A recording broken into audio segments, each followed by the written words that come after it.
When is the best time to prune a fig tree? This is Mava from Memphis.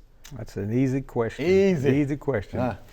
Early spring, after the last frost, and before new growth starts. Okay. So no matter where you are, if you can hit that time period, you're perfect. Perfect. It's time to prune. Sometimes you might, make a mistake there, because sometimes you get a frost later than you think you're going to get one. True. So, and it probably wouldn't hurt for a little bit of new growth to start. So you could err on that side a little bit.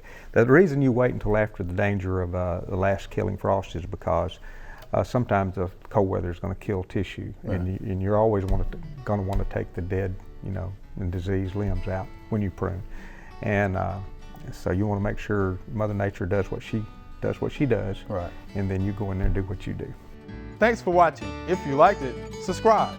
We have hundreds of family plot videos for you to view.